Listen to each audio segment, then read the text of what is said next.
Hello my people from Lamu County, this is Lamu Prince for you. The day is on Saturday. We'll be having a live political talk. Don't fail us. Support us pale mtandaoni. We'll be live on TikTok at Lamu Prince. On Facebook we'll be live at Lamu Prince. YouTube it will be Kaka Ken live.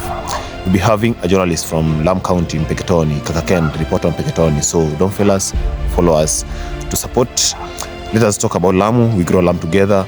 Kuja support the leader. It doesn't matter to support kiongozi yupi, either MP, senator, MCA. Let us discuss them. Let us discuss the current government. Let us discuss the aspirants that they are wamejitokeza kwa sasa hivi. So Lamu ni tamu, lakini si tamu kama sisi wenyewe tutaifanya kuwa tamu. So karibuni nyote. Saturday tufuatilia pale mtandaoni, angusha comment yako, uliza maswali, na najua we are going to change Lamu. Soon we are changing Lamu. If you believe it, support us. Let us meet there. Thank you very much.